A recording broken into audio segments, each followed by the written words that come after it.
What up?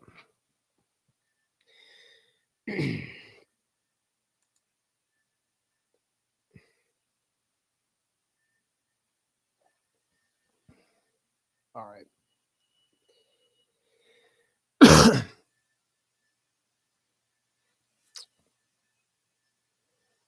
All right. So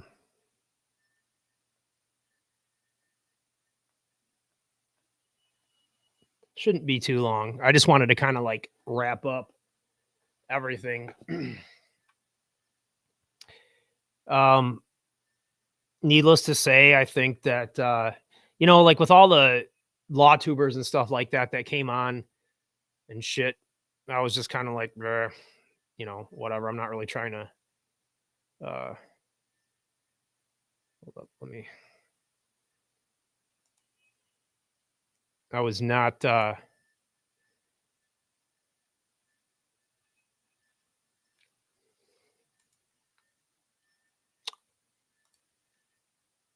wasn't really trying to like be super present during all the fucking stupid drama and shit that was going on during the trial.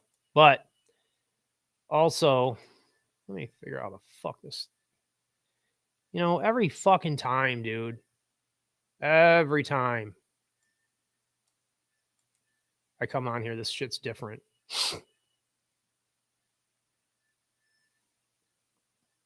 It's like, dude.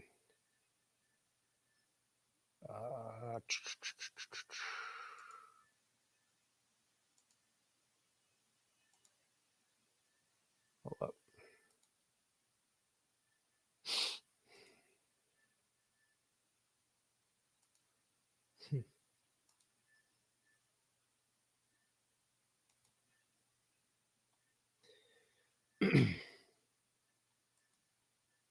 All right.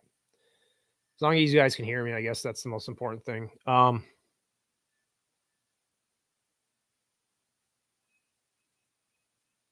Yeah, they changed this stupid format. So, anyways, yeah, but Rick Allen, guilty as fuck, obviously.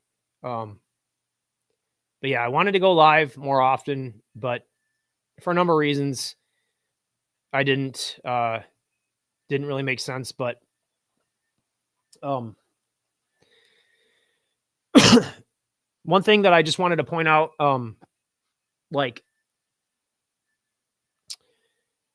I feel like during the investigation, there was this tendency to hold things closer to the vest and that sort of thing, and it made sense to a degree, but it also there's like diminishing returns, I guess, as you might want to say, on being more opaque, and I don't really entirely agree with not letting people kind of see what was going on during the trial.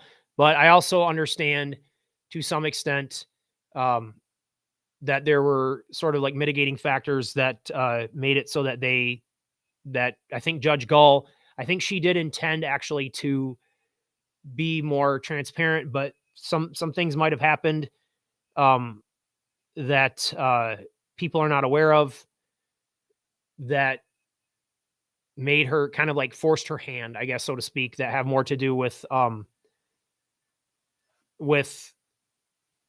of the like the communications that she was getting, I believe, maybe some letters that were wrote to her and shit like that. The public were writing. But the idea that like during the investigation that transparency like hurts the families and things like that, like as far as a prosecution is concerned, I understand that, but I won't entirely agree that withholding information is always the best policy. And the reason why is because I feel like lots of times, like whatever portion of the decisions that are made are kind of in that vein. I feel like people come up with like the most ridiculous, salacious stuff anyways. And it's some of the stuff that people come up with is 10 times worse than what can ever be like shared or known from the investigation. But so but yeah, at any rate, I wasn't going to go live during that time. And another thing that I didn't like was that the information that was coming out was just kind of, I felt like from week to week, or well, from day to day, actually, the information that was coming out was really poorly reported on. The establishment media was not doing a good job of actually um, relaying a lot of the information. Online media was like hit or miss every once in a while. I really enjoyed like the murder sheet stuff. I think that they did the best job covering. Um, you know, their information seemed to be like the most. Like when somebody's covering and they work behind like a news desk or something like that, and they're just kind of a casual like observer or whatever, they might not understand like why certain things are pertinent or why certain things matter. But I appreciated the murder sheets coverage. But you really have to know like what to listen for, and some things you would read and you'd be like, oh well, and then like a week later, a more detailed report would come out and it'd be like, oh well, this other person, this Wish TV or Fox 59 or whatever, would come out with some stuff. Like it's like you didn't mention any of that other stuff, like because they didn't think it was important because they don't fucking know the case. It's just something that they just kind of like every once in a while kind of. So that's the first thing that I just kind of wanted to touch on. Oh, and another thing. So one of the reasons why I feel like it is good to be a little bit more transparent is because I feel that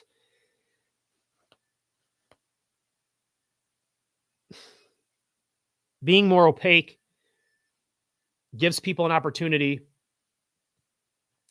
to fill in the blanks on their own, as it were. And right now, there are people who are on Twitter and on YouTube, and they are making content that is geared towards, exactly that. They're filling in the blanks. They are making shit up. They are running with shit. And one thing that I would hope that Gull and everybody involved is aware of is that this war drum that's being beaten it's something to pay attention to, because people, positions of power change, people who are in control change, and in how many ever years when somebody's not able to say, you know what, I put that law in place or I put that rule in place, I made that judgment, those people can make an impact. And it happened like with the West Memphis 3, over time, younger generations come along, they learn stuff and they get people motivated and stuff like that. So there's a danger in just not letting people know. I feel like the prosecution and Nick McClelland did a good job. They convinced 12 people. I think they would have convinced a nation. And I think it was to some degree a mistake to not show that. But even though those people are hard at work out there, all these winners, these has-been lawyers, and these people who have like lost everything, just people who like, I don't know, you don't even really would never associate with in real life. They're not going to turn the tide, and I'll explain why.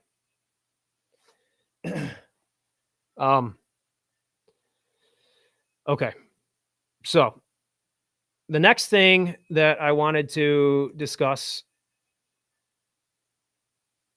sorry, I meant to show that in these two clips here that I was discussing here. So, okay. Later on here, I'm going to talk about the what I wanted to see in this trial. And one of the things that I had mentioned previously is that I want to see a geofence. And that changed because, I made the comparison to Egypt Covington, who was a woman who was killed in Van Buren Township, Michigan, in 2017. And in 2020, they used geofence technology to basically catch her killers. They did a fence of her home area, and they found phones that were where they weren't supposed to be. Since that time, and before the trial, as a matter of fact, I learned a little bit more about geofencing. And the simple reality of it is, and it's going to be complicated going into the future, because I know people, like, for example, like Jason Jensen would always say, like, oh yeah, geofence is very accurate, like down to, like, whatever, it's how GPS works. Well, Jason Jensen didn't do his homework, because while going forward with technology advancing and cell towers and things like that being more prevalent and things like that, it might not be as much of an issue. It might still be, but I'll get to that. But it might not be as much of an issue. But in 2017, rural parts of the country, if you don't, geofencing does rely for accuracy. It relies upon satellites and cell towers. And if you don't have adequate cell tower coverage, your GPS location is not going to be accurate. My understanding, and I'm not an expert in this, but my understanding is that while your actual location might not be 100% precise, whether or not a phone moves or doesn't move is, you can probably, with a little bit more reliable accuracy, say that. Okay. But for any rate, the exact location is not accurate without cell tower. They are both, geofence is dependent on both. But another reason why it might not be a factor in the future is because, from what I understand, Google is not going to allow their participation in investigations and things like that. They're changing the way that they do this so that they don't have to be, like, included in every court case across the country. Another reason why this is actually pretty significant is that it's my understanding, and my sources are I have it on both sides. The bottom line is Rick Allen's phone, it doesn't appear anywhere on any geofence that they've done or that they've tried to look into. So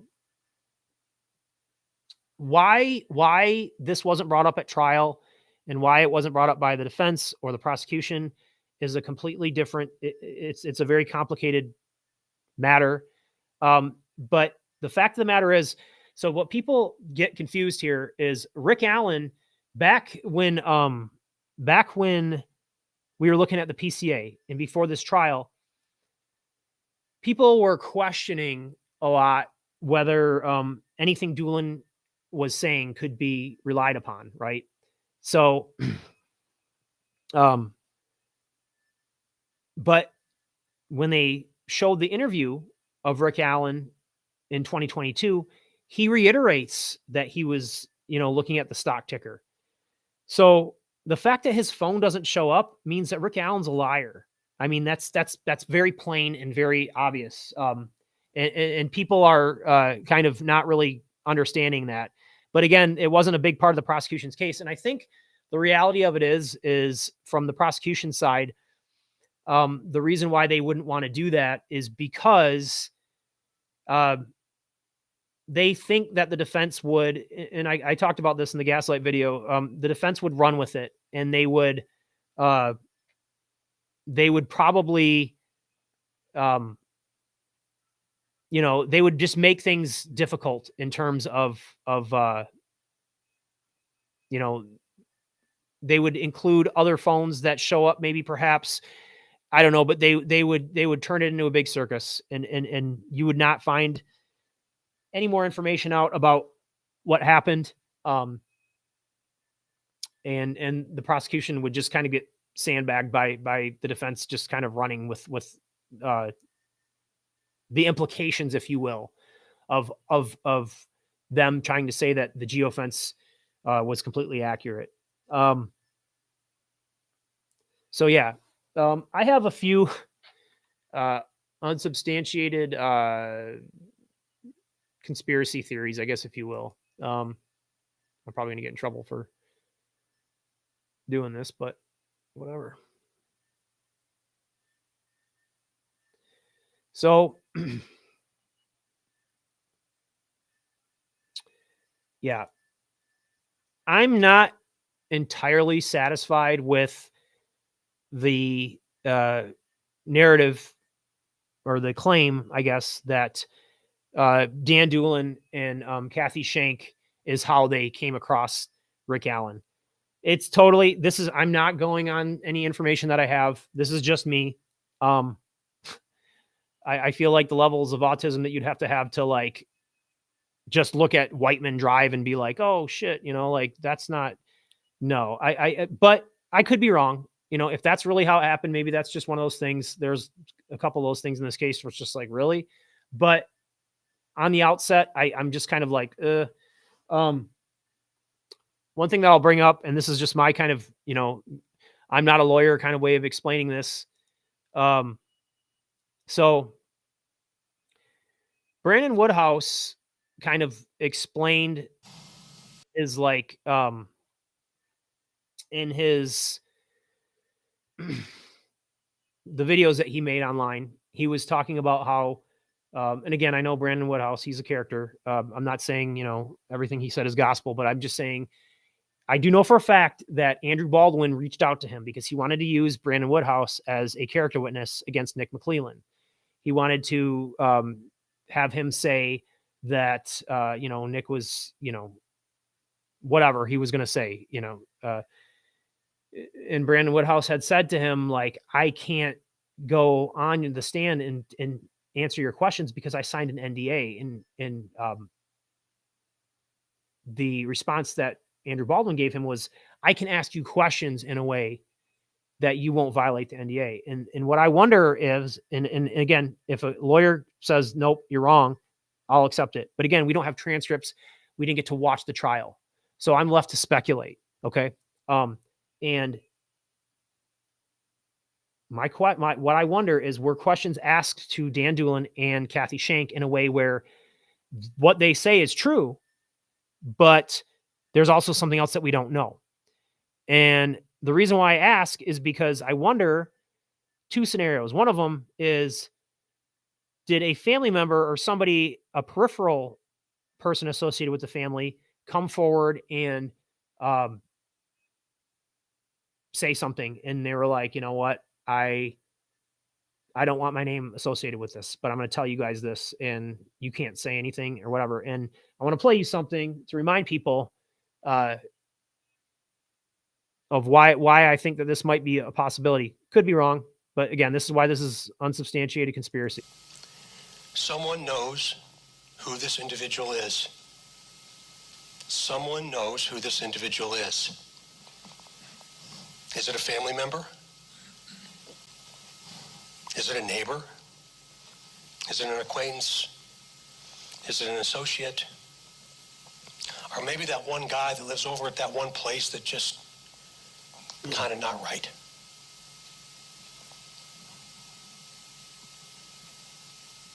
Maybe it's his jeans. Maybe it's his jacket or his sweatshirt. Maybe it's his shirt tail. Maybe it's his posture. Maybe it's the right hand in his pocket. You see, even with technology, we need human intelligence. In other words, we need you. I'm not suggesting that everything that we can do as science has been done, because we are just getting started.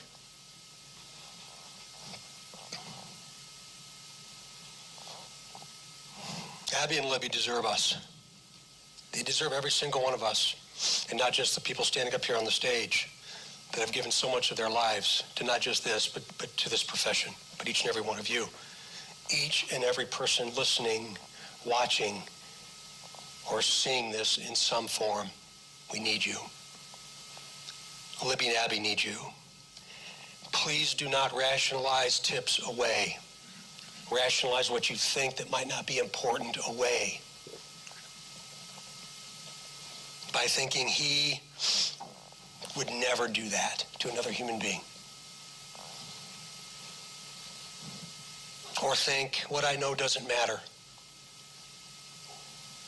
Let folks like the people that are standing behind me with such incredible passion and commitment and dedication to this profession make that determination. Tips are anonymous.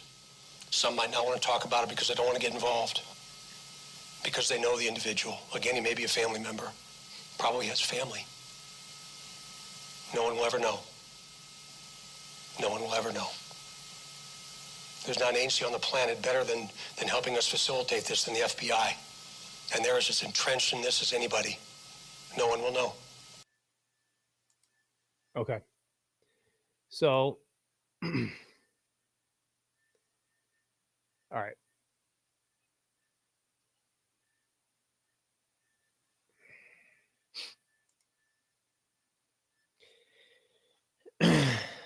Was a family member somebody who tipped in?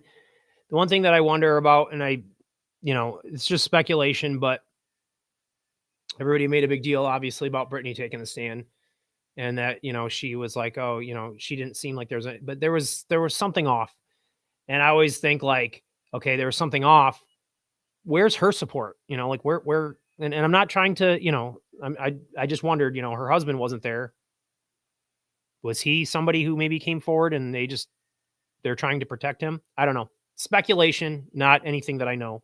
The other thing too is that something that I thought about, and hey, look, I'm speculating. This is, I'm not saying I know anything.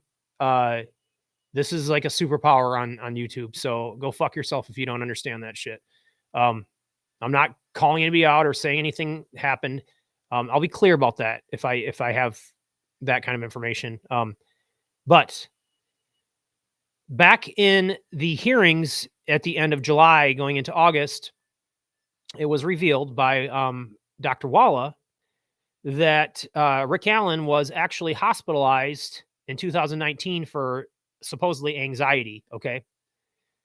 And it did occur to me that possibly maybe somebody came forward and said, hey, like while he was hospitalized, he divulged something to me, but it's a HIPAA violation. So I can't say anything officially on the record, but this will help your investigation. I mean, people can understand a scenario like that also. Speculation, don't know.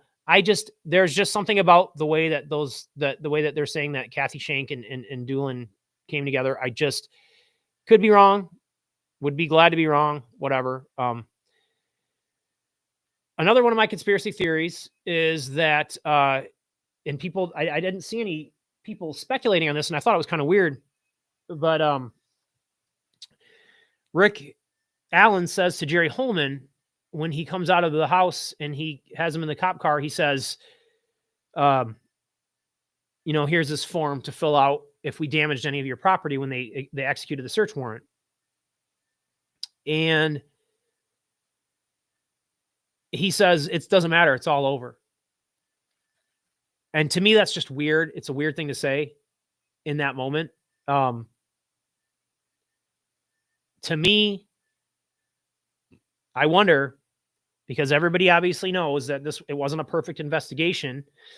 I think actually after the fact, they did an awesome job, but over the course of time and stuff like that, obviously they made mistakes here and there. I don't think they try to hide that, but for all the criticisms that they get, I just wonder if potentially maybe during that search, they didn't find something. Okay.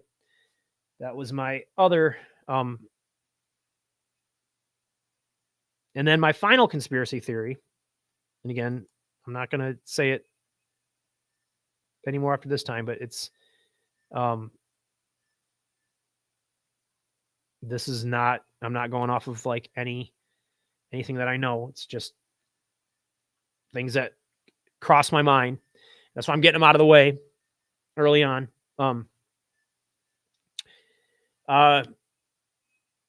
So I happen to know that. So another thing that kind of ties back to what I was saying about him being hospitalized. When they interviewed, I guess like I don't know the actual lady's name. She's like Dr. Walla's boss, whatever. Psychiatrist that's above Dr. Walla, who supervises her. And they kind of talked about why the solitary confinement was in excess. And, the state or the defense team obviously tried to make that their main argument, which is a huge failure. But at any rate, I mean, the rules are the rules, the law is the law. They weren't supposed to do that. I know that the idea is that maybe they'll talk. Maybe there's some kind of thought process behind that, but how did they know to do that to get him to say stuff? I don't know. But what I do know is that Andrew Baldwin was very hyper fixated on getting Alan out of the conditions he was in. He was telling anybody and everybody who would listen to him, don't even worry about his conviction. We just want to get him out of that situation. And what I wonder is, did he get something in his discovery that kind of communicated to him, or even in a phone call or something like that, that said, you need to start acting crazy because we're trying to contact trying to go through the proper channels to get you out of, the situation you're in, but it's not working. And it doesn't sound like they're going to relent. So you need to, the only recourse really here is for you to start acting wild and acting crazy. And he started doing that. And I wondered too, with him eating that piece of paper that they always talk about, he wad up that piece of paper and ate it. Was it like, eat this or something, like get rid of this so that people don't see this. Just a thought, just reminded me of like Inspector Gadget when the message blows up or whatever. And they're like, oh, but,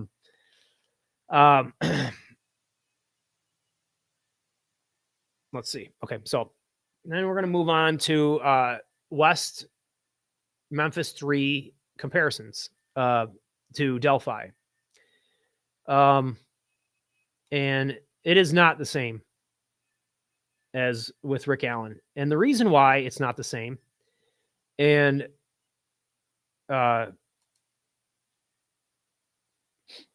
so, okay.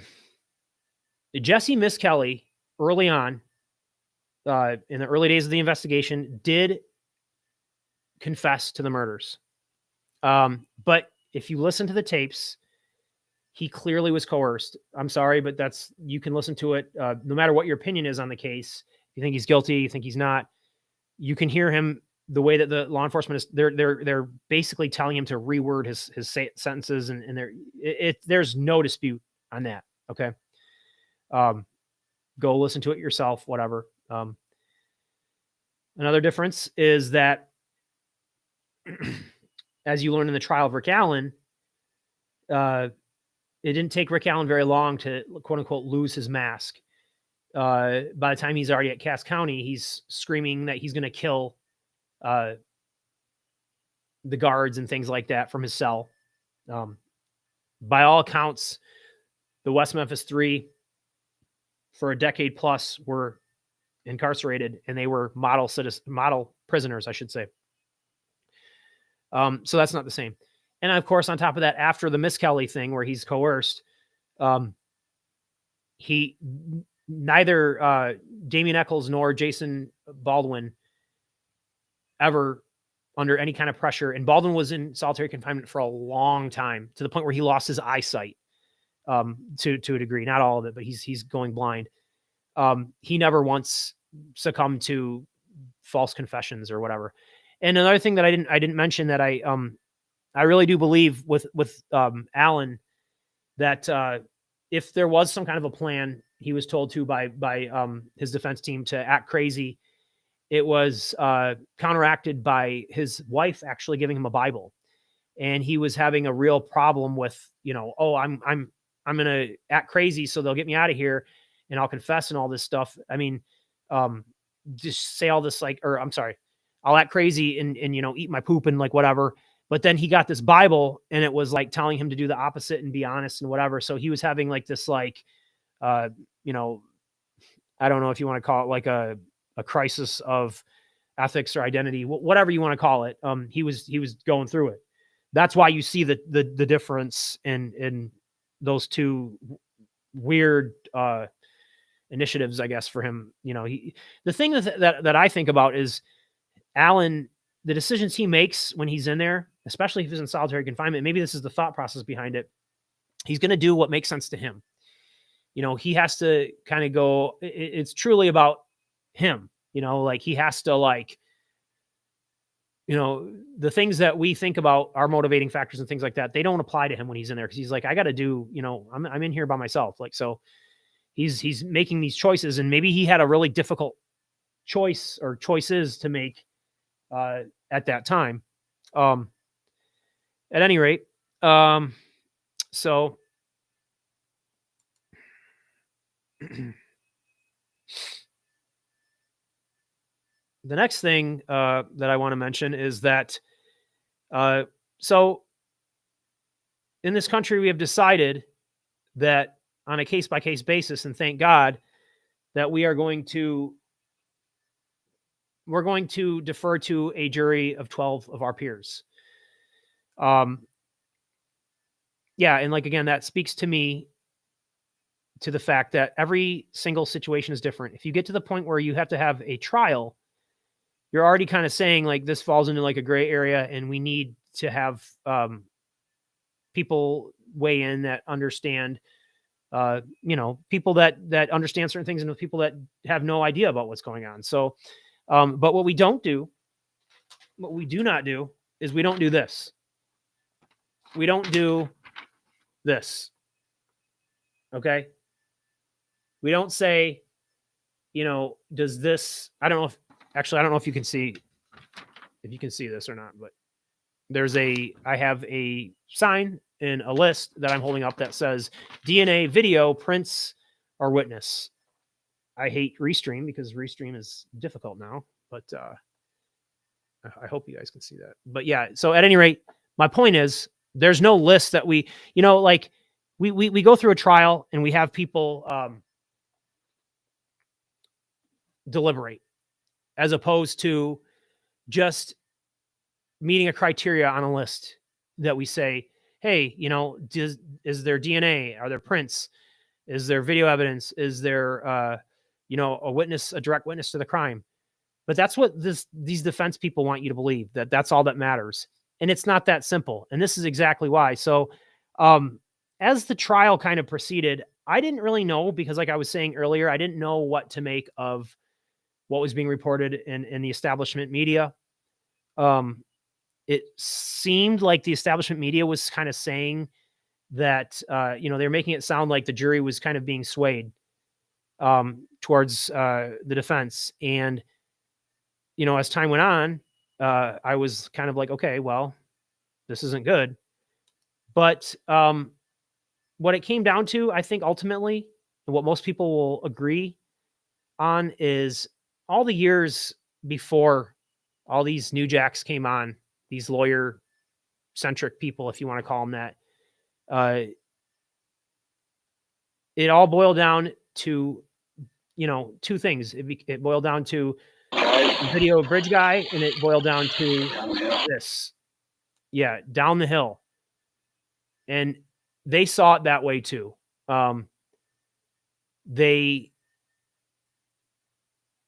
That Saturday, when they were deliberating, everybody was called in there.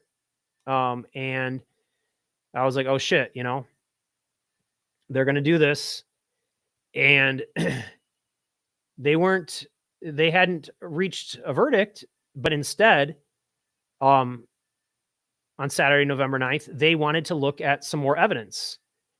And what did they ask for? All those exhibits, if you really break them down and you boil them down to, what did they want to see? They wanted to see bridge guy. And then they wanted to see, beyond that, the videos of Bridge Guy and the audio of Bridge Guy, they wanted to see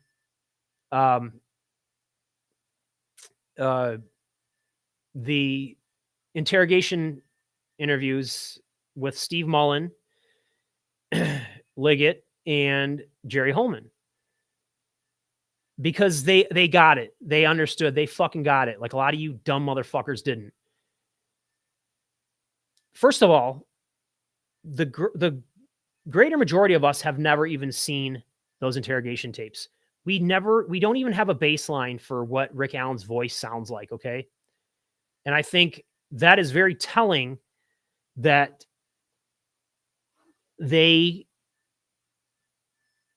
that's what they wanted to see. They wanted to see the Bridge Guy video. And then they wanted to see that interview because they could make a comparison in what he sounds like.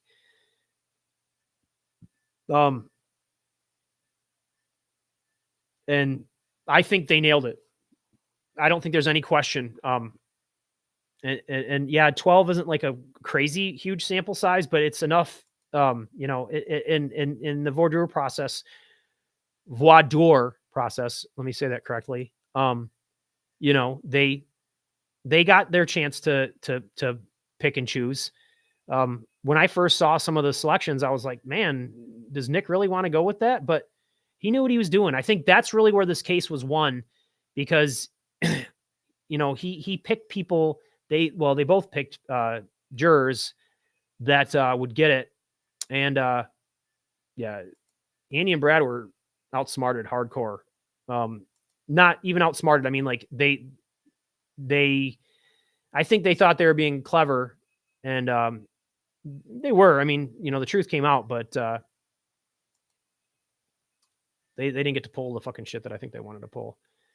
So what I wanted to see at the trial. So, okay. This is how I see it. Everybody knows that I was pretty critical of the investigation at the time, before Allen's arrest, and then the first year I gave Allen a lot of consideration. Nobody can say that I didn't. And I was critical of the investigation. I was critical of the prosecution. But the way I see it, knowing what I know now and what I knew probably last spring, what it really boils down to is you have two entities that have access to the discovery. You have an investigation and a prosecution team, and then you have a defense team. It's like mitotic cell division. All of a sudden, now there are two. So there's two areas of attention and focus and knowledge of the discovery. Okay. So we know with the PCA and we know with how the investigation went and what the prosecution wanted to offer. We kind of know what they have, but then we have the defense and how they're reacting to absorbing some of this information and the comments they make and the statements they make and the moves they make and the chess moves they make. Right. So that's what I looked at. And I had seen somebody on the defense side kind of say, in a way that, people don't learn the truth anymore in trials. It's not about that anymore. And maybe that's true. But what I wanted to look at was it wasn't so much what was being presented. It's not just the facts. It's what's the brain trust behind all of it. What are they doing? What are they thinking of? Why are they doing X versus Y or whatever? So I wanted to see that from the prosecution and from the defense team. And then anybody who's known me long enough knows that what I wanted, even when I was very big on Ron Logan, what I wanted was, I wanted my 10 minutes with Rick Allen. I wanted to just ask him like basic questions, and we got that. We got that with these interviews. But I'm gonna first touch on the prosecution and my thoughts on what their arguments were. I feel that basically the probable cause affidavit was pretty straightforward. We didn't learn a ton more from what the prosecution presented in this trial. It was pretty straightforward. I did not feel that there was anything crazy that we learned. The only new information that we kind of learned, I mean, we learned a lot of little bits and pieces, but like the big major stuff, there wasn't anything. Like it was mostly stuff that we did either speculated on or we kind of sort of knew. The big thing was the Brad Weber stuff with the van. And it blows my mind because the first thing that I had said when I realized, holy shit, like they're going with the Weber stuff. And my first comment to people that I knew was, this is going to be an IQ test. The Weber stuff makes so much sense to me. And these people who like, they think that they like understand like, how killers think and stuff like that. None of us will ever understand, but because we're not killers, but, when you combine, the stuff that Brad Weber says, the claim, that he came home at 2:30, and the stuff that like Cecil. So I've followed this case for a really, really long time. And, there's so many times where you'll be looking at something and you'll learn some information and then you get more information or better information about that. And, it doesn't sync up with the new information that you get. If you're following the chronology of what happened as far as when things were known and when things were confirmed and things of that nature,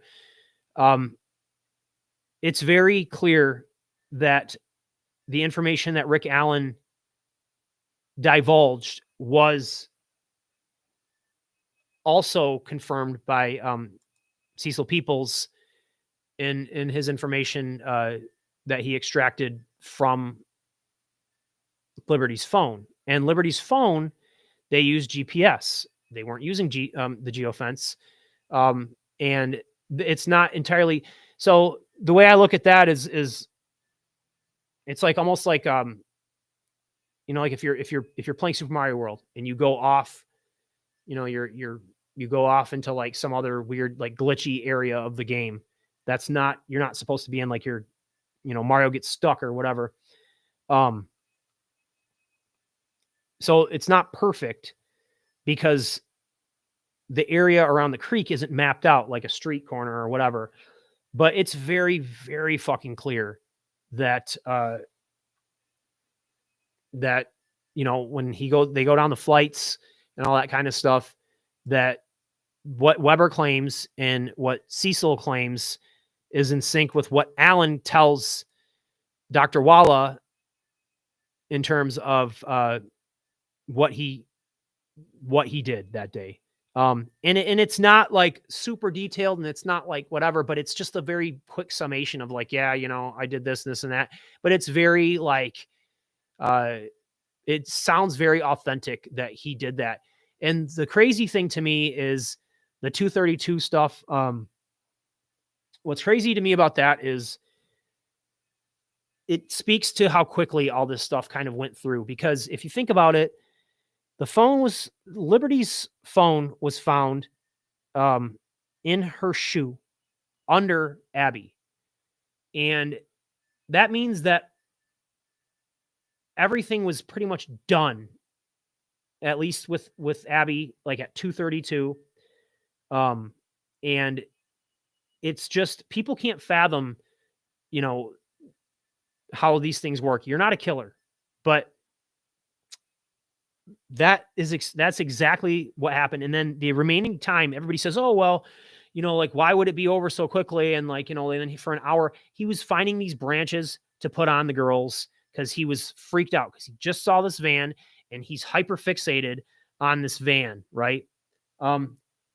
I've thought up of a million ways in between which maybe, he tells them to disrobe on the south side, and then he panics and he's like, okay, well, we got to get over there, pick up those clothes and put those on, and he tells Abby to put those clothes on that aren't hers, and she's, well, these aren't my clothes, they're Libby's clothes, whatever. And they get over there. I've thought it through a million times. It doesn't really matter. Like, the bottom line is it was over quick. And then the remaining time was spent trying to conceal. And let me show you something here. Okay. This is what I think of right here.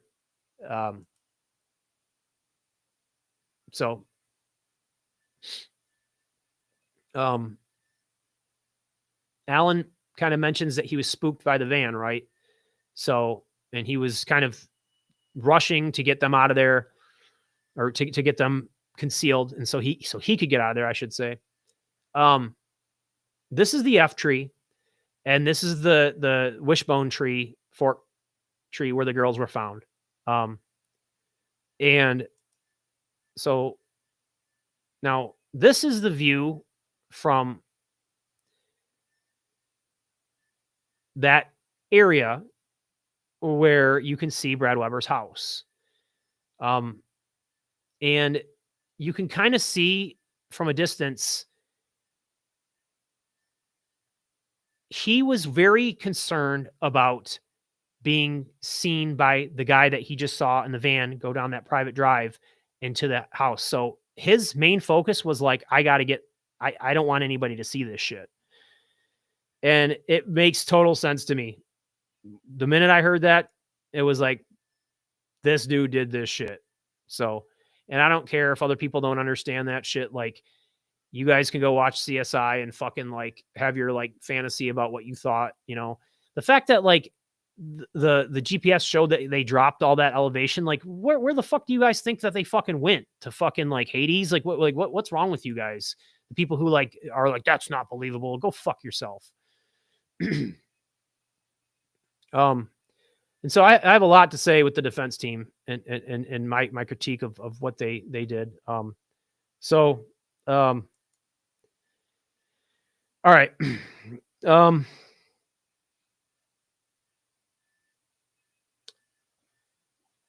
If people have followed me long enough, then they understand that they know that early on, I gave Rick Allen a pretty fair shake. I wanted to believe that he was innocent. He's not. But early on, I contacted Andrew Baldwin,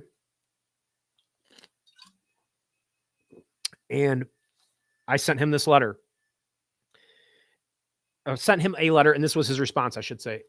And I feel like as much as people can say whatever, it just seems to me like he's being sincere in that early on he thinks that Rick Allen is innocent. Okay. And this is actually the exact day that I sent that. He immediately responded to me. And this was November 29th, 2022. And he says this was actually later on that day is when they released the PCA. Okay. Now, a couple days later, Andrew Baldwin puts out a press release, and he does a pretty decent amount of attacking of the timeline that was in that PCA. And at the time, I thought that was a pretty bold move. I was like, wow, he must really believe that. But he even in this right here, he says Rick does not recall. So already you have the selective amnesia coming up from Rick Allen. But hold on, let me go back here. But something that I want to make note of. So that was in November, December-ish of 2022, shortly after Rick Allen was arrested. Then in 2023, you get to September of 2023, and all of a sudden, you have the Franks memo, okay? And it was a pretty big departure from this, you know, it was a pretty big departure from attacking the timeline, right? He does do that in the Franks memo a little bit, but this right here, this screen right here, shows to me, it almost looks like an admission of sorts that that Rick Allen's defense team actually, I don't know if Allen confessed to them as well, but they seem to be aware of something that I picked up on too with Allen's interview that I'll go into later. But this like ambiguity of trying to say that 1:30 and 3:30 overlap with 12 and 1:30 in that 1 minute. And like people need to be aware of that. That's super shady. That right there, I think he thinks he's being clever, but I think he just showed his fucking ass when I explain why. It's something that I just kind of can't get over here. But yeah, so they come out with the Franks memo. And it's a huge departure from attacking the timeline or making a good argument in terms of the timeline. Another thing that I wanted to bring up is that the defense team used their funds to get this Polly Westcott person. And I cannot find, this is another issue with some of this information that's released. I know that I read at some point that Polly Westcott had made a comparison to Rick Allen. Well, first of all, Nick McClelland says to her, like, how much are you getting paid? And he pretty much is like, yeah, you're just a fucking prostitute because you fucking like, Andy Baldwin probably just sat there and tried to find somebody who would fucking bullshit for him. So, oh yeah, you got paid $450 an hour to pretty much lie and distort things, make things look in a certain way. Now, this screen here, Polly Westcott, she mentions generically that, she mentions the psychosis, hallucinations, and delusions of things that aren't true. Okay. So now, that was all bought and paid for as far as I'm concerned. I'm going to get into something kind of nerdy that you might appreciate or you might not appreciate, but just bear with me. So I'm obsessed with something called the split brain phenomenon. It was a study that was done, I believe, in the 1980s or so. I mean, they started it in the 1950s, but they've done, iterations of it. And the reason why, so when you split the brain at the corpus callosum, okay, you have white matter tracts that communicate to both sides. And there's different parts of your brain that in the cerebral cortex that handle different types of processes. So like the way that your brain processes information. And it's always been interesting to me because, like, for instance, if you want to see, like, the way that your brain processes the most simplest tasks are very, very involved. And when you sever that communication, it creates a phenomenon that's like almost like you have two brains. And the one thing that that resonates with me when they explain this is like they took like when you sever the corpus callosum, for people who have epilepsy, it actually improves their quality of life. So they have like a decent number of people they can test these brain studies on. And when they do this, like it's fascinating. Like they've showed, like, for instance, like they bring this guy to this college campus and they go to this lab, and he's somebody who has had his corpus callosum severed, and they show him on a screen, like, for instance, the word trumpet. Okay. and they say, can you say what's on the screen? And the guy and the test subject will say, I can't, I cannot bring myself to say what that is. And then they give them a pen and a pad, and they start writing, like, okay, we'll draw what you think it is. And sure enough, they draw a picture of a trumpet, right? And that's super fascinating. Like people, it just shows how complicated your brain is. The most interesting part to me, because I think it speaks more to,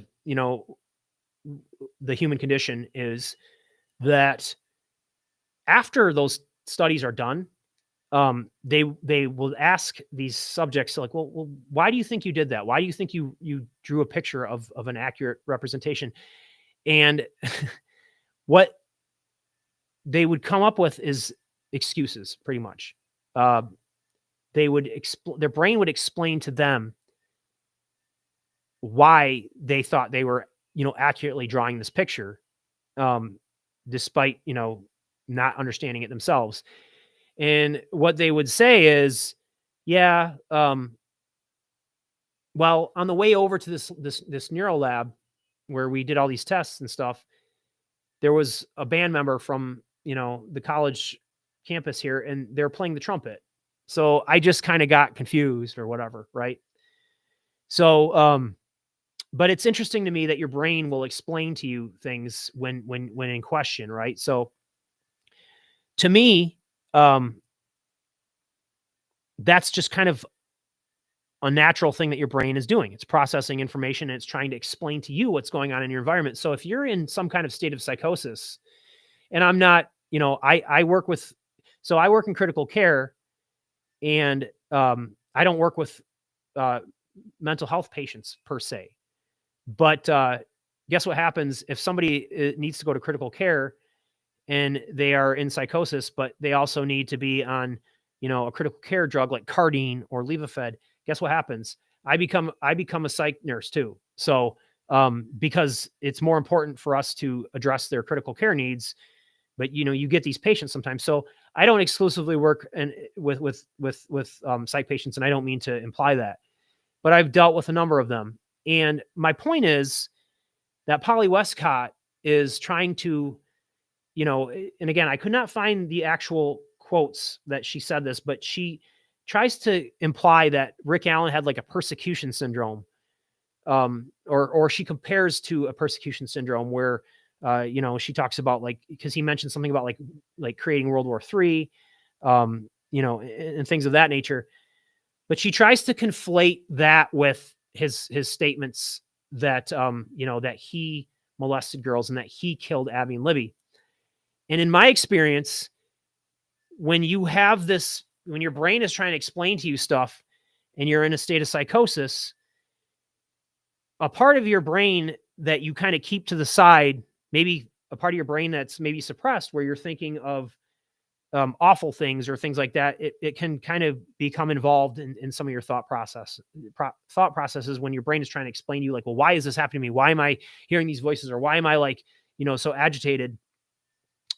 And what I have seen is people saying, oh my God, like, why are these people out in the hallway, like, trying to kill me? Why is that nurse over there trying to rape me? Why is, this? I've heard that is something that I will agree with, but I have never, ever, ever, ever seen somebody in a state of psychosis claim that they raped or killed somebody, or that, that they were these awful things that Rick Allen has explained about himself.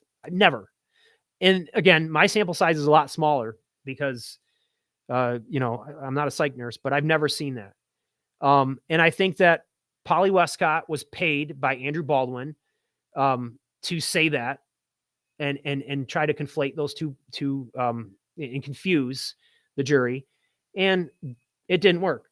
So that was interesting. And I think that Andrew Baldwin did the same exact fucking thing with this Aldrich lady, Eldritch, I guess. I don't think that's any surprise to anybody. So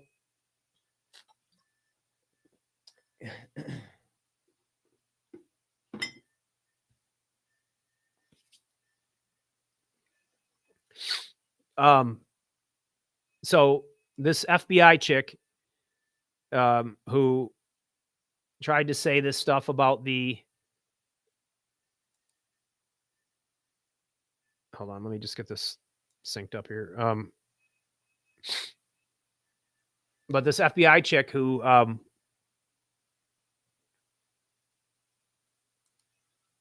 insists that this audio jack appears on Libby's phone, but then she says it was inserted milliseconds after a phone call came through. And then the implication is that somebody immediately had an audio jack ready to go at 5:44 when the surrounding area was teeming with family members and people starting to search at this point. Well, not as it didn't start until like 6 o'clock or whatever, but still, like, I mean, people were, their family members, Abby's or Libby's families was known to be at the park and at the trails looking for them. So, this idea that somebody just had this is the only explanation for why that, that appears deep within the phone's data. It's very disingenuous. It's very unlikely that that's what happened. It was much more likely, at the very least, she could have offered those explanations that, that the phone was wet or that the phone glitched somehow. The idea that that's exactly what happened is so ridiculous to me. And again, very glad that the jury saw through that bullshit. And so ultimately, and this is the main thing that I wanted to touch on in this video. Yeah. So leading up to that trial, all you heard from the law tubers and the YouTubers online that were supporting Alan, oh, we're going to attack the timeline. Did that shit happen? I don't think it did. I mean, maybe I'm wrong, but yeah. So now we're going to get to what I've always wanted. And I've always said this, even when I thought he was innocent, I wanted the 10 minutes with Alan, right? This is where a lot of people who look at the Delphi case, they get this wrong, colossally wrong.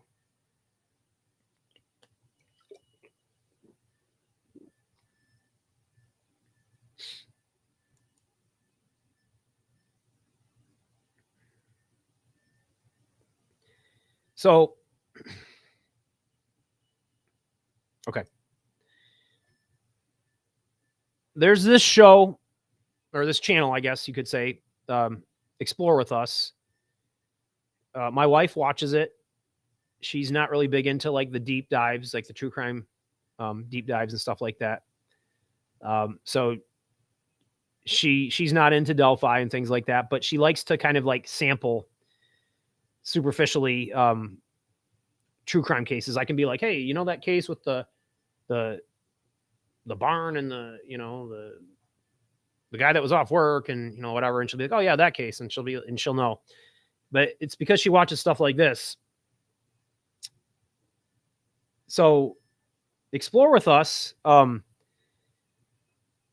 big feature. So like they'll present a case and it'll be like from beginning to end. So they have, they'll kind of show the people that they suspected to be the killer.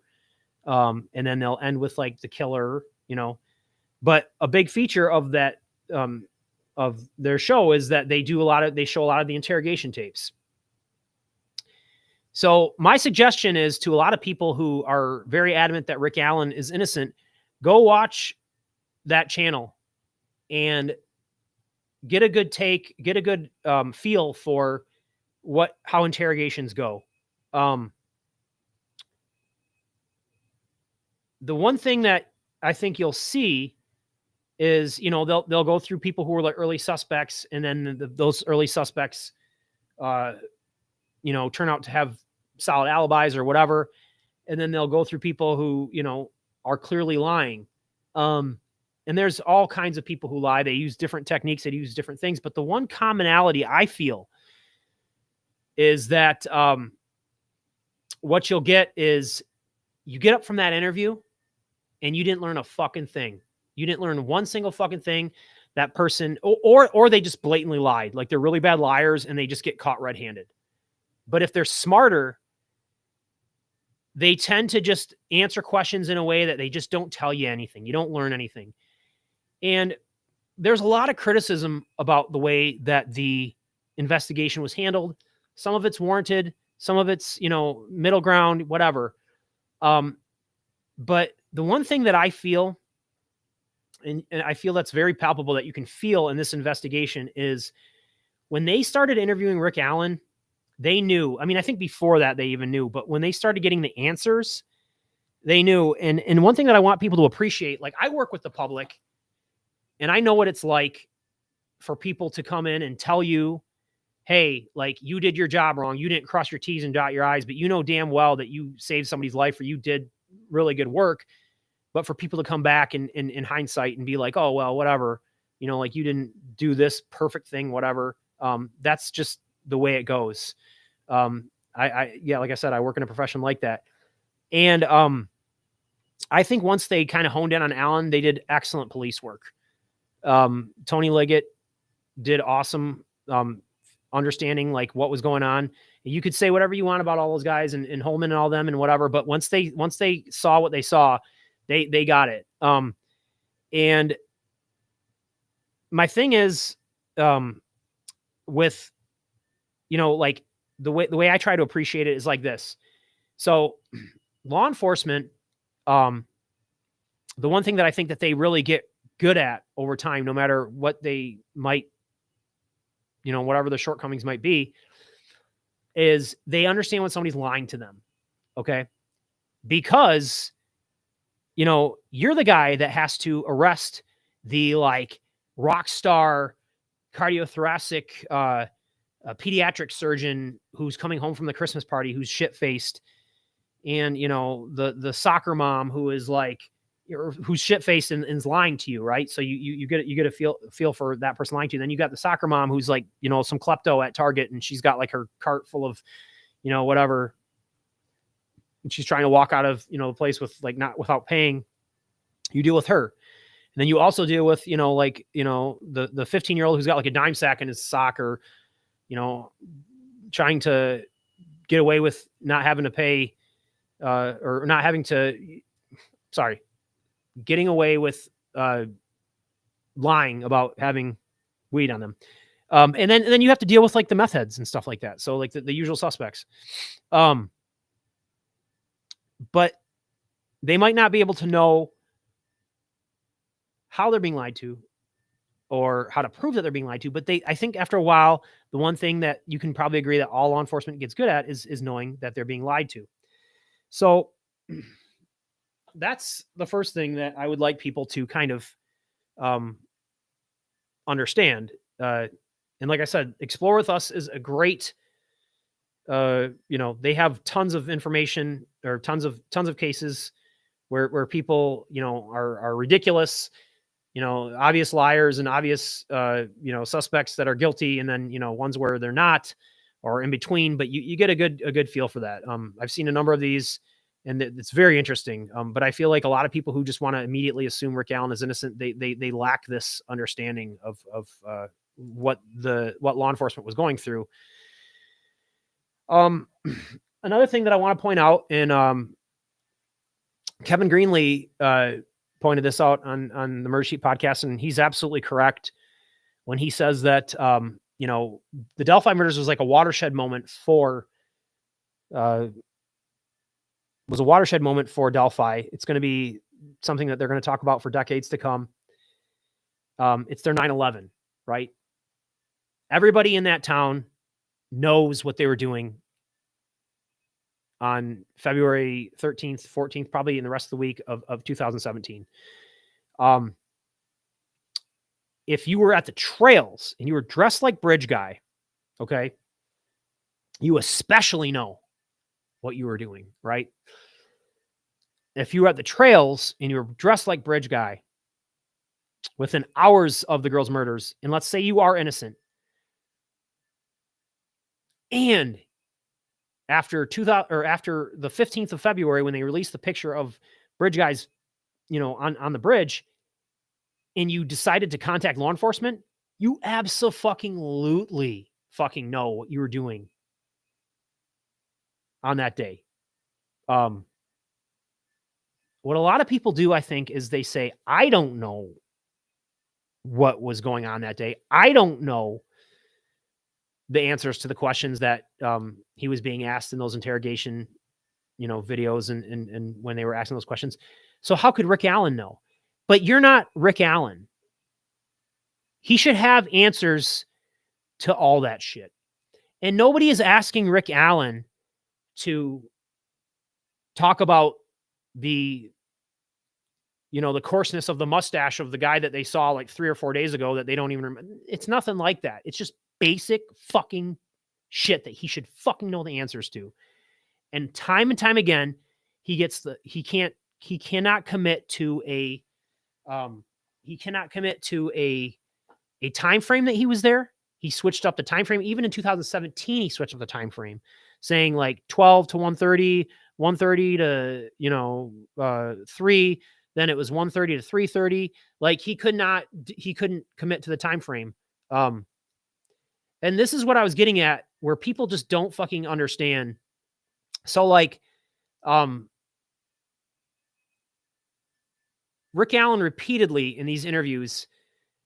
Well, another thing too that he does is, he gets rid of the fucking phone. Now, people say, oh, he wanted the new fucking Android. Go fuck yourself. That fucking phone was his key to freedom. And this dude, his first thing is to fucking get rid of it. Like he could have brought that phone in and been like, bro, like I know this doesn't look right. I'm wearing the fucking BG like starter kit, all this stuff. But bro, like this phone will show you where I was. And what happens? He has this whole fucking pack of phones that they find in his house. And the one phone that's not there is this fucking phone. Right. Yeah, dude. Yeah. Okay.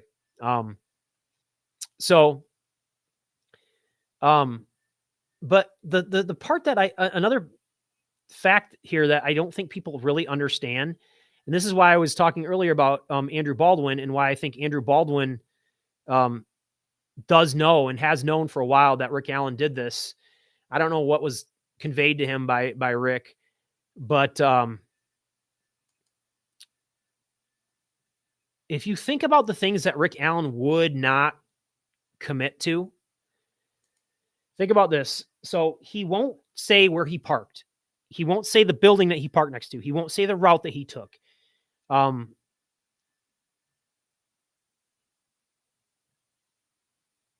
Rick Allen, if he commits to any of those things, it's just a very basic, again, he's not being asked anything super, super specific. He's just being asked, how did you fucking get there? Where did you park?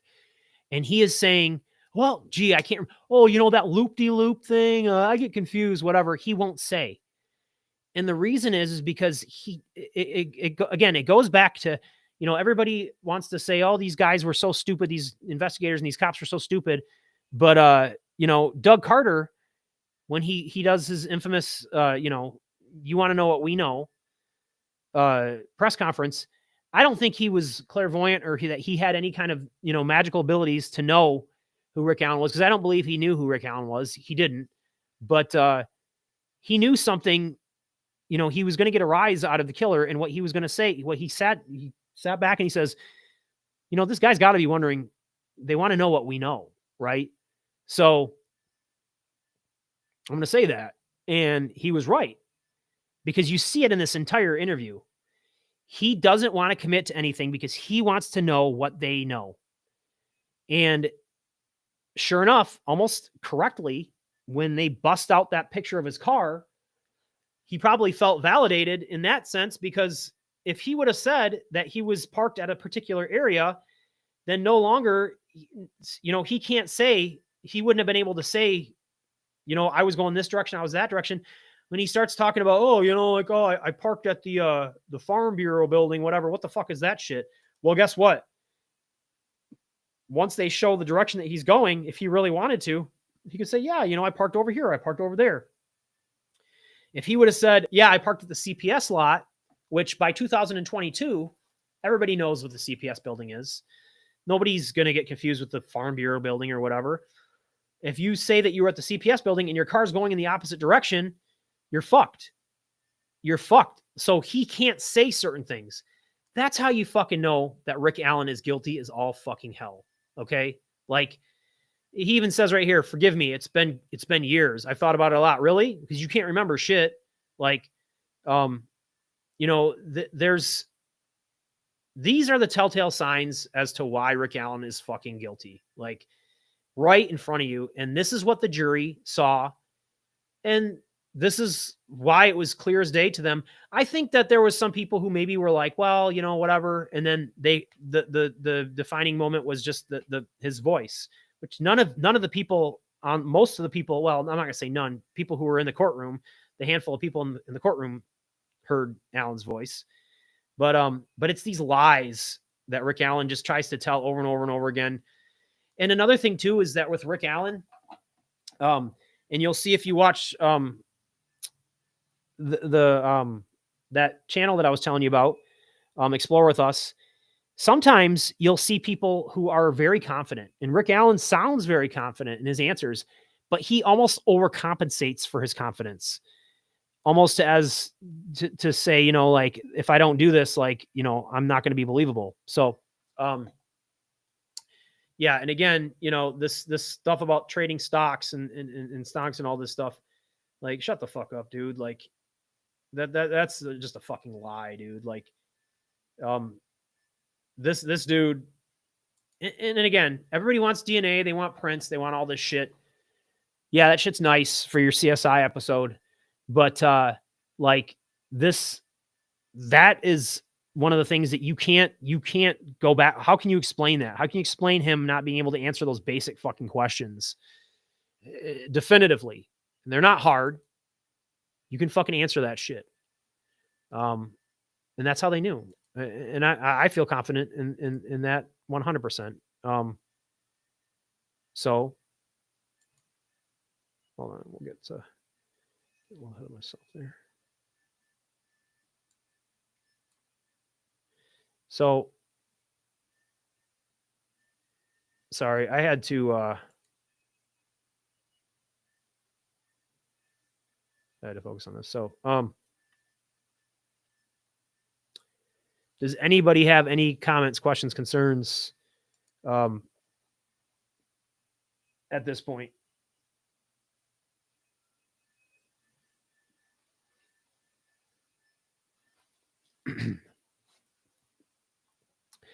Man, I don't know why this shit's...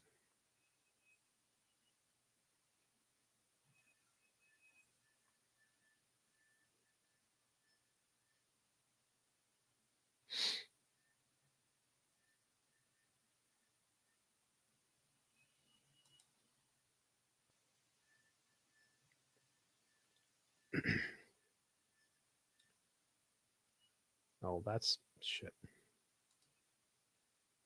Okay. See, I was trying to do this earlier, but yeah, I know you guys probably couldn't see me this entire time, but all right. So, all right. I wondered if driving force was that RA. Here, put this up.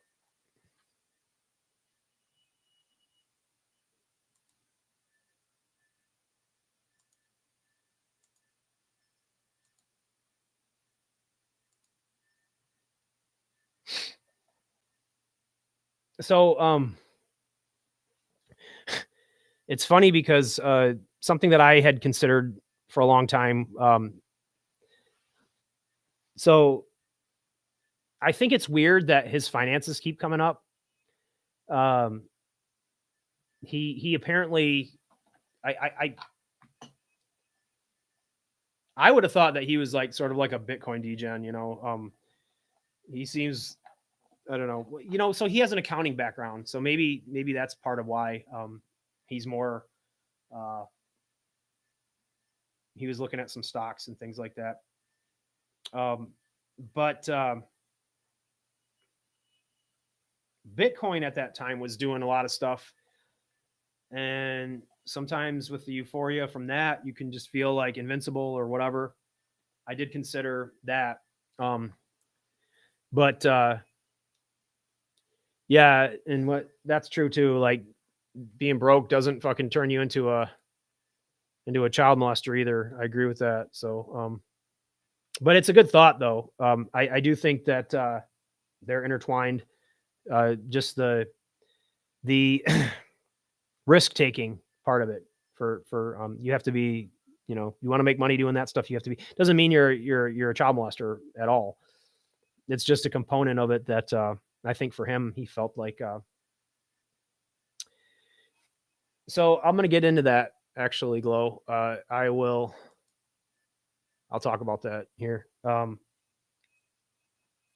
So earlier, I alluded to why I feel like it's a mistake to be opaque, and I know somebody wants to coin that, but I don't agree with them not showing information because I think it leaves too much opportunity for people, like the nutbags out there to fill in the blanks. But there's a reason why I think that it's not gonna matter. But I'll get to that in a little bit. Pepe, I'm telling you, dude, it's that penguin shit. You're gonna see. um,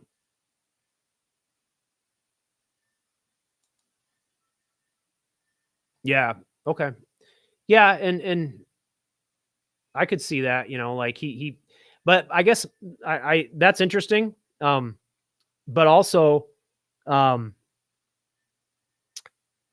he was like sort of like had an accounting background, I guess you could say. So that's what I also look at too. I think that he kind of that was just, but um,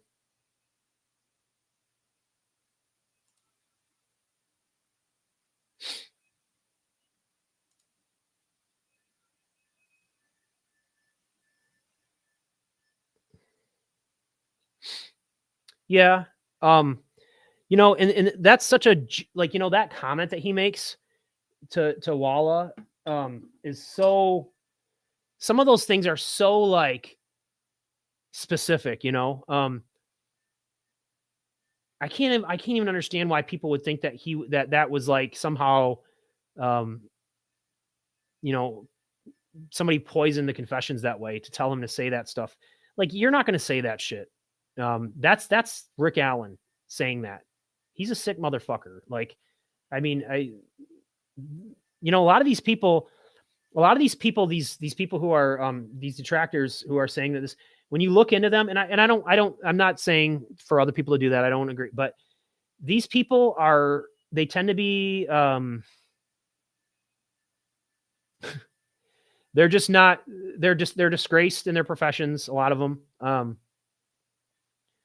They are they don't they're people who, like, you can kind of argue, like, just don't really get it, like they don't get things in life. So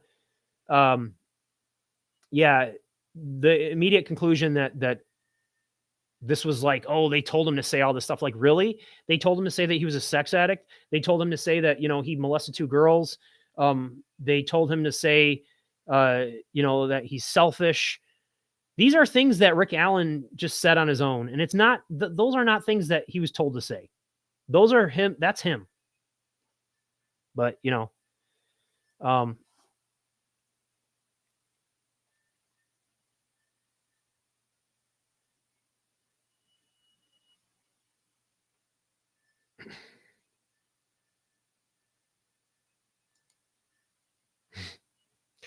yeah, you got to know what you're doing. That's for sure.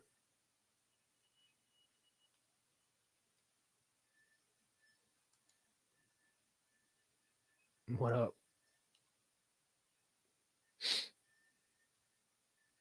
Yeah.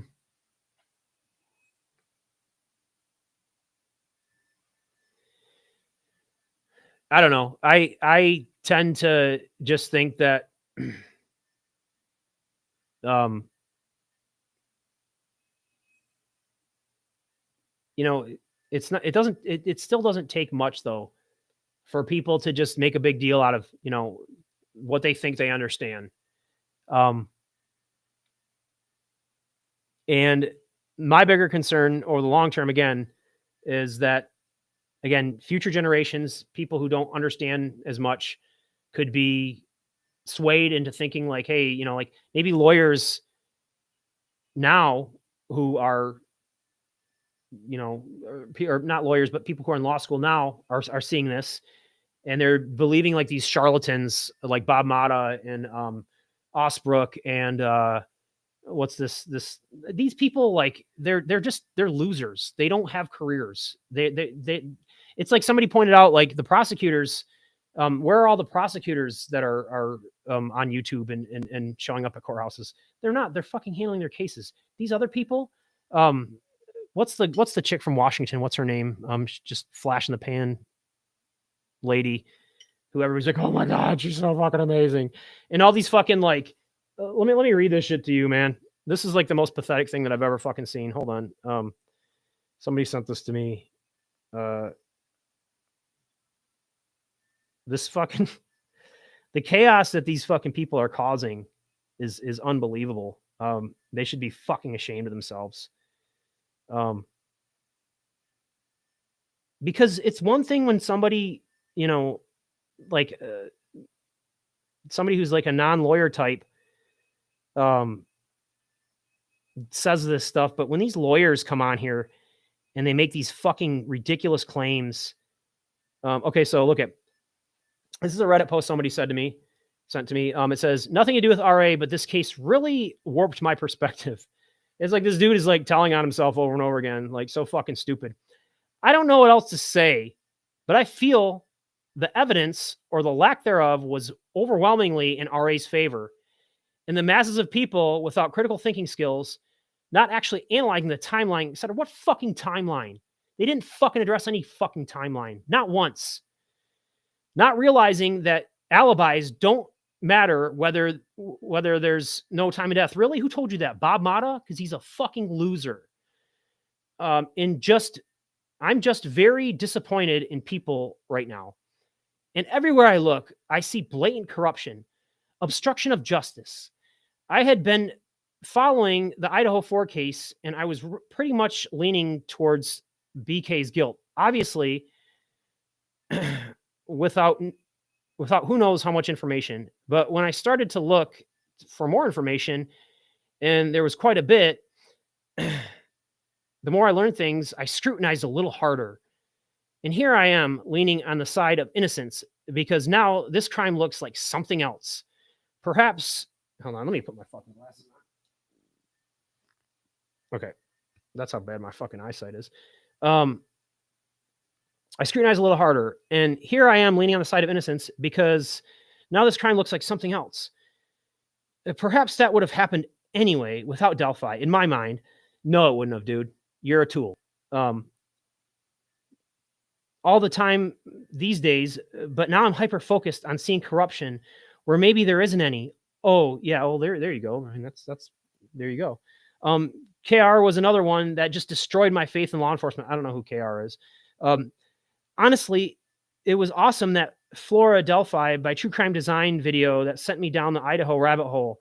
What an amazing presentation of information that was. Anyways, just something I'm dealing with, trying to get myself reoriented after Delphi and RA so intently for so long. Anyone else dealing with this? Yeah, a bunch of fucking losers are dealing with that shit. So that's pretty much what that's all about. Dude, you were fucking fooled. You were fucking told. Listen, those 12 people, they got it right. You didn't. You wanted to believe these other lawyers and stuff like that. These lawyers who are like in this like brotherhood of I don't know, weird fucking shit that they do. They're not being honest with you at all. So, let me see here.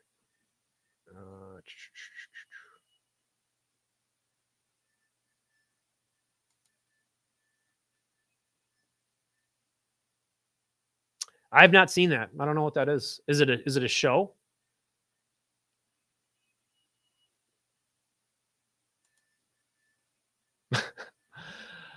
Yeah. Yeah. I mean, these guys got stuff that they got to do.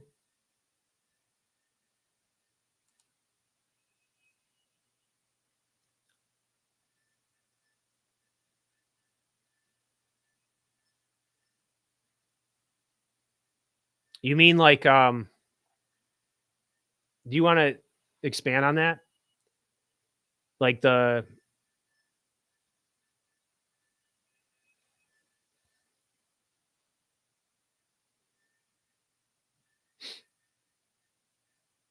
yeah.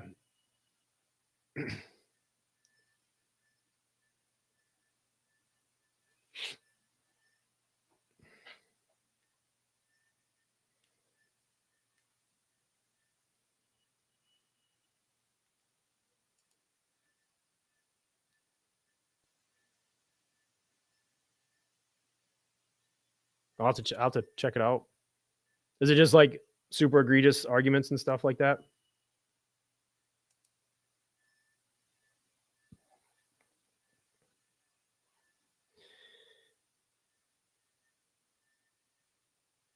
Yeah. And that's another thing too is like exactly they misled everybody into thinking that oh, this is a slam dunk and whatever. I don't know, like the way that like there was like that mic drop moment where Andrew Baldwin like showed up that first morning just for effect, to just be like, oh, we rest our case, and everybody's like, what? Like, it's like 9 o'clock in the morning. You rest your case. Like, why did we even show up for this shit? You could have did this last night. They had no idea. I'm gonna tell you something, Andrew Baldwin. Next time you have a case, don't listen to the stupid people that fucking like are pushovers, because that's what you did. You're a clown. You're a fucking clown, dude. And I'm glad you fucking lost.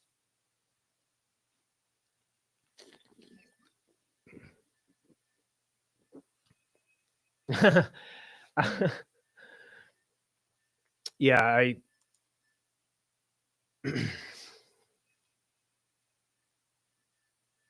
yeah.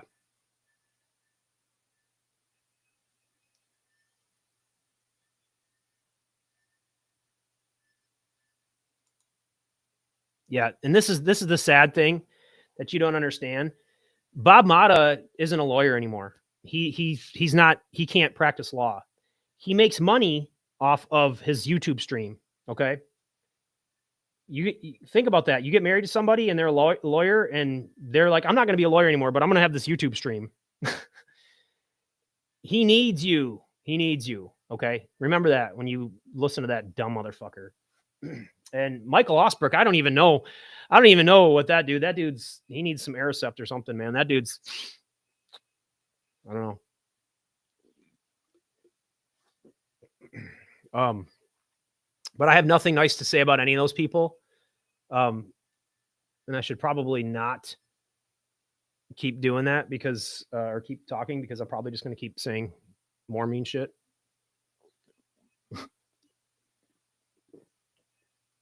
And this Burkhart lady is a fucking nutbag. She's just a fucking but okay. So, let me see here.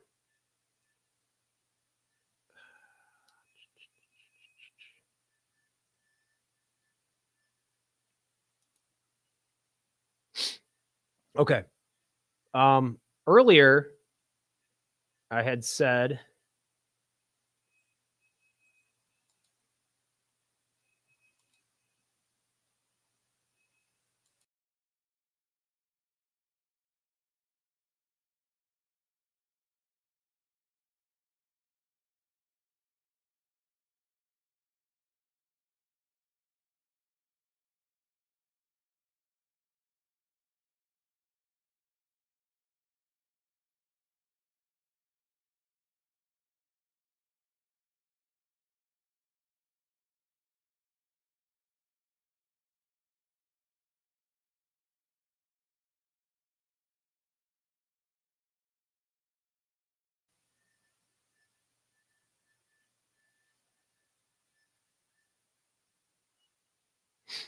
okay.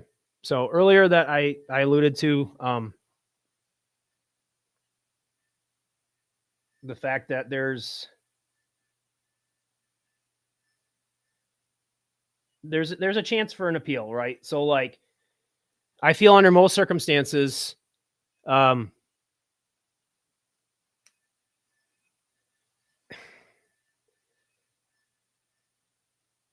there's a lack of foresight in deciding to not be as transparent as they should have been. But having said that,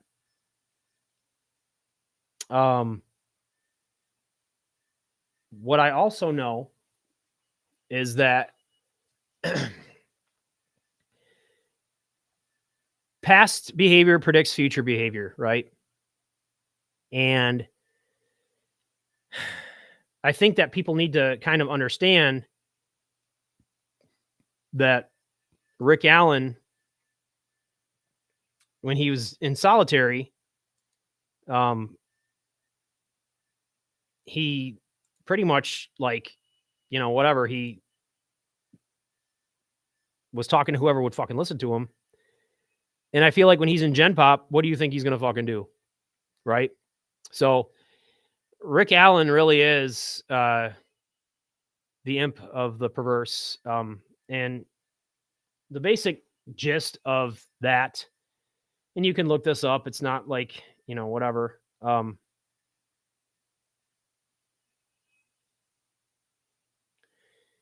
But essentially,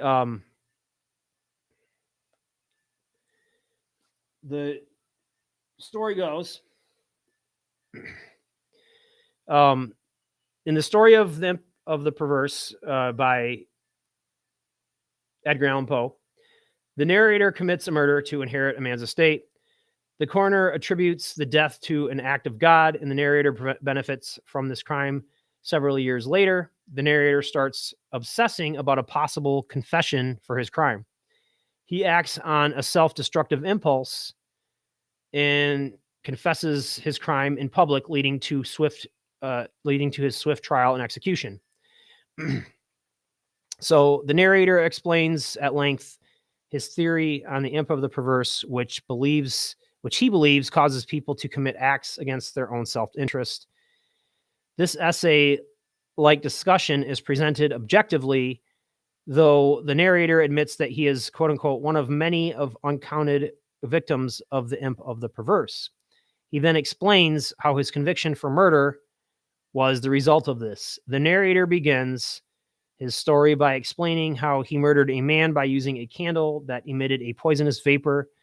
The victim enjoyed reading in bed at night and using the candle for illumination, dies in his poorly ventilated room. No evidence is left behind, causing the coroner to believe that this man's death is an act of God.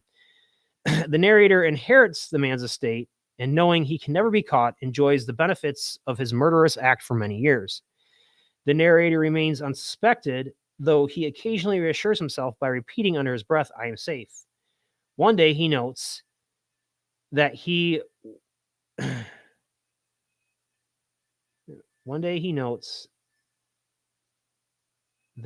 will be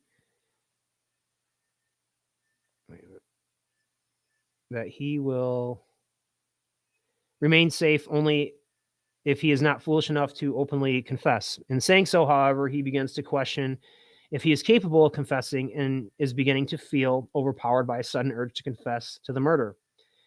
He fearfully runs through the streets, arousing suspicion. When finally stopped, he feels struck by some quote-unquote invisible friend. He reveals his secret with distinct enunciation, though in such a hurry as if afraid of being interrupted. He is quickly tried and convicted of murder and sentenced to death by hanging. So here's the thing. Rick Allen is the imp of the perverse, right? So,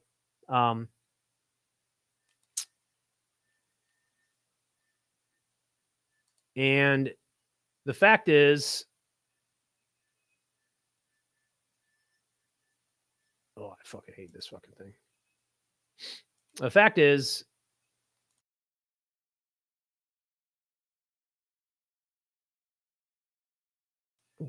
is this thing?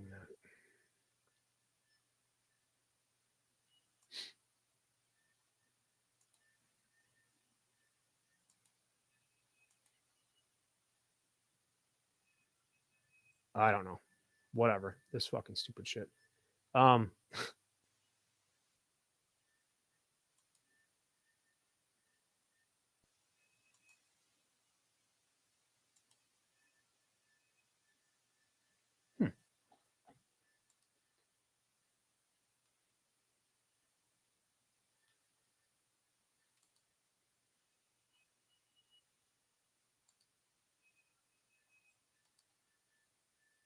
Anyways, I don't know why this thing sucks. Basically, my point is there is the potential for them to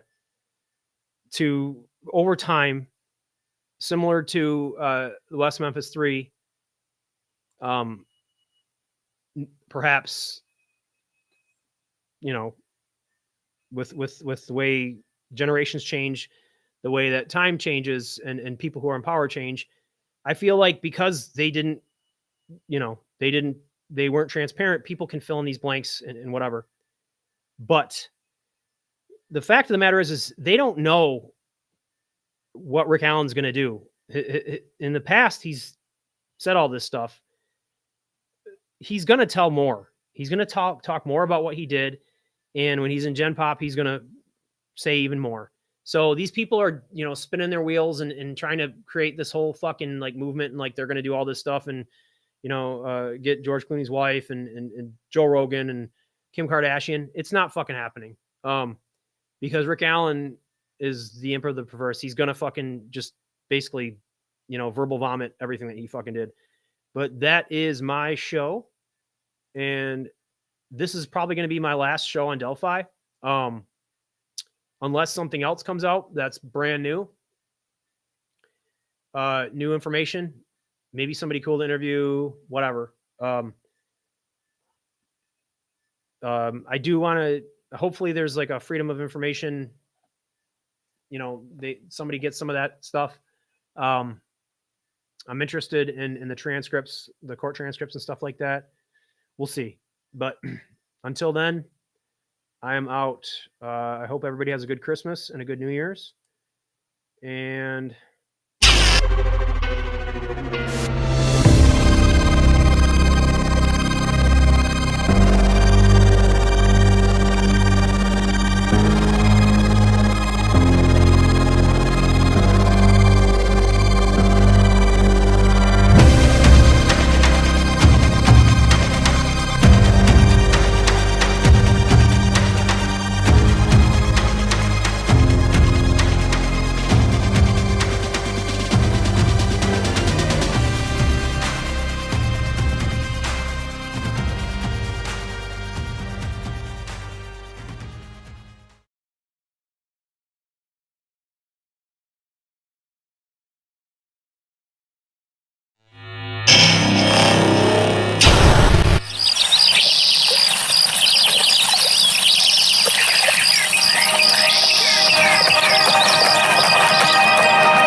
Putnam County 911. Yes, I have an emergency. Okay. I think I have somebody dead. Okay, what's the address, ma'am? What's the address here? I don't know. We're in Great Water. Is it 147 Carolyn Drive? Yes, 147 Carolyn Drive. Okay, and who is it? The Dermans. Okay, and you're a neighbor or something? Yes, I just came to check on them. They've been missing for about 4 days. Are they in the house? Yes. What's your name, ma'am? I'm Peggy Wynn. Okay. Oh, my God. Oh, my God. Okay. They're both dead, Miss Wynn? Did you find both of them? No. Okay. No, it's just one. Okay. I don't know where the other one is. Okay. All right, I'll get you a deputy in the ambulance over here just in case, okay? Yes, please. Okay. All right. Thank you so much. Okay, bye-bye. Bye-bye. The double murder mystery in Putnam County continues today. Investigators releasing new details about the woman found in Lake Oconee yesterday, believed to be Shirley Dermott. After much speculation about the body found Friday by 2 fishermen in Lake Oconee, dental records now confirm the remains are 87-year-old Shirley Dermott. Putnam County Sheriff Howard Sills says an autopsy done Saturday at the GBI Crime Lab reveals Dermott's cause of death, blunt force trauma to the head. He also says Dermott was dead before her body was dumped into the water. Investigators are now trying to find who may have killed Dermott and her husband, 88-year-old Russell Dermott. He was discovered 2 weeks ago by a neighbor in their Lake Oconee home, decapitated. Authorities continue to search the surrounding area and the lake for his head Saturday with no luck. With the discovery of Shirley's body in the lake, investigators are now speculating whoever did this came to their $1 million home by boat. Every anniversary since the first one has troubled me, and I woke up this morning like I wake up every morning, and I truly, it's the first thing I think about when I get up in the morning. I still think it was some sort of extortion, robbery of some sort, that the Dermans didn't have access to something somebody wanted. I still believe there's more than one perpetrator involved. But most importantly, I still believe somebody knows about this and they need to tell us. But I mean, whoever did this is still out there. And whoever did this will do anything, or they are a true psychopath that leads a different life. I wish something would break on it. We still get leads. None of them have been credible. Unfortunately, nothing new is developing, and it is a yoke around my neck.